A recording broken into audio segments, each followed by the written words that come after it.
নমস্কার। প্রশ্ন রবীন্দ্রনাথ ঠাকুর। মা গো, আমায় ছুটি দিতে বল, সকাল থেকে পড়েছি যে মেলা। এখন আমি তোমার ঘরে বসে করবো শুধু পড়া পড়া খেলা। তুমি বলছো দুপুর এখন সবে, না হয় যেন সত্যি হলো তাই। একদিনও কি দুপুর বেলা হলে বিকেল হলো মনে করতে নাই?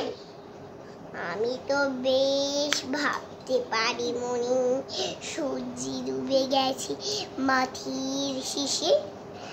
বাঘটি ভিউরি চুপড়ি ফুলে নিয়ে শাক তুলেছে পুকুর ধারে এসে।